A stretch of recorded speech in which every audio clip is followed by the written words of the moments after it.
সুস্থ, এখন আপনাকে নিজে সুস্থ মনে করেন? সম্মানিত দেশবাসী, আমরা বলেছি ওনাকে ক্যান্সার থেকে মুক্ত হবে নিয়মিত 4 মাস চিকিৎসা করলেই। আসসালামু আলাইকুম ওয়া রাহমাতুল্লাহি ওয়া বারাকাতুহু। সম্মানিত দেশবাসী, বিশেষ করে আপনারা জানেন যে সারা ওয়ার্ল্ডে এখন ক্যান্সার, কিডনি, থ্যালাসেমিয়া, এইডস রোগ, এই 4টিকে মরণ ব্যাধি বলা হয় এবং রোগীদের চিকিৎসায় প্রতি মাসে কয়েক লক্ষ টাকা খরচ হয়ে যায়।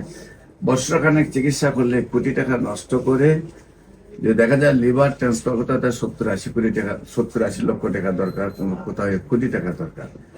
আর দেখা যাচ্ছে যে ক্যান্সারের চিকিৎসা করলে প্রতি মাসে 3 থেকে 4 লাখ টাকা দরকার, তাও বছর শেষে 50 লাখ টাকা দরকার। এইভাবে চিকিৎসা করে রোগীটাও মারা যায়, পরিবারটাকে ধ্বংস করে যায়। আমরা এমনই একজন ক্যান্সার রোগী যিনি সেই মরণ ব্যাধি থেকে বিজয় লাভ করছেন। আমরা তার হিস্টোরিটা শুনবো, উনি কিভাবে কোথায় চিকিৎসা করেছেন। আপনার নাম? মোহাম্মদ মমিন হোসেন। আপনি তো আমার এখানে আসছিলেন যে একদম অবস্থা খুব শোচনীয় ছিল নাকি? হ্যাঁ, আচ্ছা। আপনার পিতার নাম কি? আব্দুল মজিদ। আপনার মায়ের নাম? আমেনা বেগম। আপনাদের গ্রাম? গ্রামটা একদম অরিজিনাল গ্রাম? শেরপুর। Post office? শেরপুর। থানা? শেরপুর। জেলা? শেরপুর, মানে সদর থানা আপনারা? মানে শেরপুরের সদরের মধ্যে মহল্লা আছে না? ওই মহল্লা গ্রামের নাম? থাকি ঢাকায়। আচ্ছা, আপনাদের এখানে শেরপুরে বাড়ির নাম কি? এলাকার যে গ্রাম? বেকিপার। আর আপনার ঢাকা থাকেন কোথায়? ঢাকা থাকি দামরাই থানা। দামরাই থানাতে থাকেন। গ্রামের নাম কি? কুমরাইল। Post office? কুমরাইল। থানা? থানা লাগেই থাকে। জেলা? উপজেলা, পৌরসভা, সব থানা। জেলায় ধামরাই। আপনার কি প্রবলেম হয়েছিল, কোথায় কোথায় চিকিৎসা করছেন এবং কিভাবে সুস্থ হয়েছেন একটু বলেন। আমার প্রথমত পাইলসের সমস্যা ছিল। পাইলসের ওইখান থেকে মানে চিকিৎসা নিতে নিতে ওইখানে অনেকগুলা গোটা দেখা দিছে টিমারের মতো। এখান থেকে আমি গণস্বাস্থ্যের চিকিৎসা নিয়েছি। আমি তো যখন করছি এটা একদম জরা বান্ধা পুরা। পরবর্তীতে অপারেশনের পরে আপনি এখানে আসছেন। প্রথম কোথায় চিকিৎসা? প্রথম চিকিৎসা করছিলাম আমাদের এই সাভারে এখানে একটা এই হসপিটাল আছে।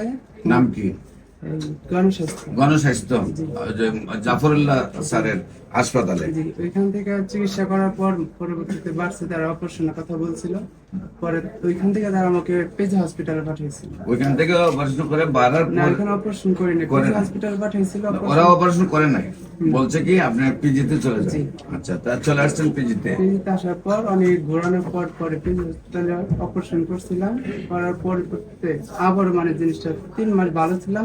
আপনি পিজি হাসপাতালে এসে যখন অপারেশন করছেন, করার পরে আবার এটা 3 মাসের ভিতরে? হ্যাঁ, 3 মাসের থেকে আগের থেকে বেশি হয়েছে, আগের থেকে দ্বিগুণ হয়ে গেছে। আচ্ছা, পরবর্তীতে তাদের এখানে আসলাম, দেখাইলাম। পরে ওনারা বললো তোমারটা এখানে অপারেশন করলে সেটা আবার ভাবো এই তোমার ইন্ডিয়াতে যেতে হবে, আমাদের এখানে থেরাপি দিতে হবে, থেরাপি নাই। পরবর্তীতে অন্য জায়গায় লেভিট হসপিটাল দেখাইলাম, লেভিটও সে একই কথা বললো। তারপর আপনার সাভার লেভিটও বলছে ইন্ডিয়াতে যেতে হবে, পিজি হাসপাতালেও বলছে ইন্ডিয়া যেতে হবে। আচ্ছা, পরে আমাদের এখানে এই যে আপনার দেখাইছিলাম এই পপুলার হসপিটাল। মহাখালীতে দেখেন নাই? মহাখালীতে দেখাইছি। মহাখালী কি বলছে? মহাখালী থেকে আপনার ওষুধ দিচ্ছে, আপনার এসিবির ওষুধ দিচ্ছে, সেটা চলতেছে। তারাও বলছে মানে তার পেজ হসপিটাল দেখাইছিল, পেজ হসপিটালে আসছিলাম। আসার পরে অবস্থা খুবই খারাপ হয়ে গেছিল। পরবর্তীতে ঘরে পড়েছিলাম, কথা বন্ধ হয়েছিল একদম।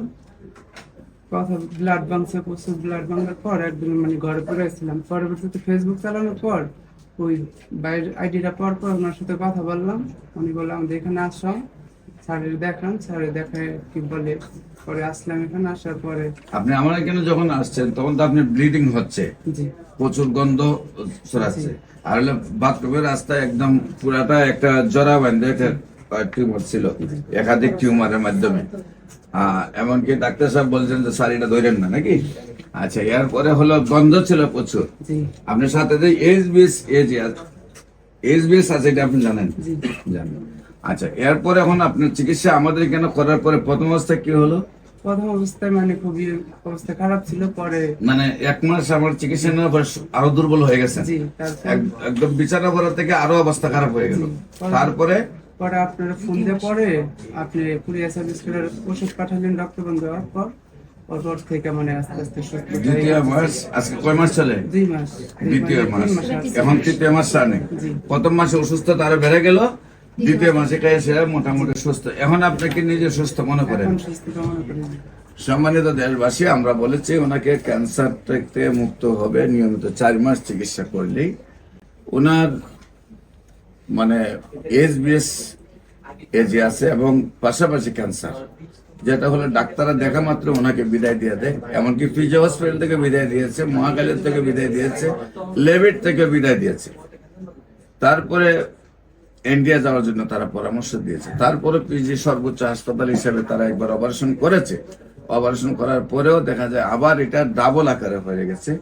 আল্লাহর অশেষ সম্মতে আমরা মাত্র 1 মাস চিকিৎসা করেছি। তারপরেই এটা অনেক দাগ দিল, মানে বোঝা গেছে যে আরো অসুস্থ হয়ে যাবে, একেবারে বিছানা পড়ে গেল।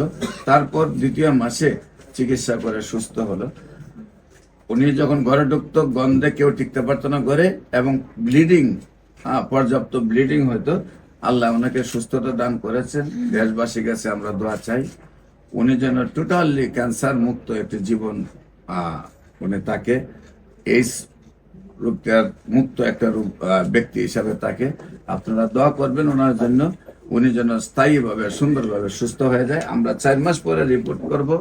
এখন শারীরিকভাবে ভালো আছে, আমরা এখনো রিপোর্ট করি নাই। রিপোর্ট আমরা আপনাদেরকে আবার 4 মাস পরে রিপোর্ট করে আপনাদেরকে দেখাবো। ইনশাল্লাহ উনি, আমরা আশাবাদী, সুন্দরভাবে সুস্থ হবে। বিশেষ করে যে সকল ডাক্তাররা মনে করেন যে ক্যান্সার ভালো হয় না, কিডনি ভালো হয় না, এইডস রোগ ভালো হয় না, আপনার থ্যালাসেমিয়া ভালো হয় না, তাদেরকে বলবো আমরা আপনারা আমাদের সাথে সহযোদ্ধা হিসাবে আসেন। আমাদের সাথে অলরেডি এমবিবিএস ডাক্তাররা আছেন, বিএসএমএস ডাক্তাররা আছেন, ডিএসএমএস ডাক্তাররা আছেন। আমরা প্রায় 20 জন ডাক্তারের একটা জোন আছে। আমরা চাই সবাই মিলে যদি আমরা বলতে পারি যে ক্যান্সার মুক্ত বাংলাদেশ, ক্যান্সার সম্পূর্ণরূপে ভালো হয়, তাহলে একটা ক্যান্সার মুক্ত বাংলাদেশ না, সারা বিশ্বকে আমরা ক্যান্সার মুক্ত করতে পারবো বাংলাদেশ থেকে। এবং যদি আমরা একটা ইউনিটি এমন হয় যে আমাদের ইউনিটের মাধ্যমে সারা বিশ্বে ক্যান্সারের চিকিৎসা চলে, তাহলে বাংলাদেশের সবচেয়ে অর্থনীতি উন্নয়ন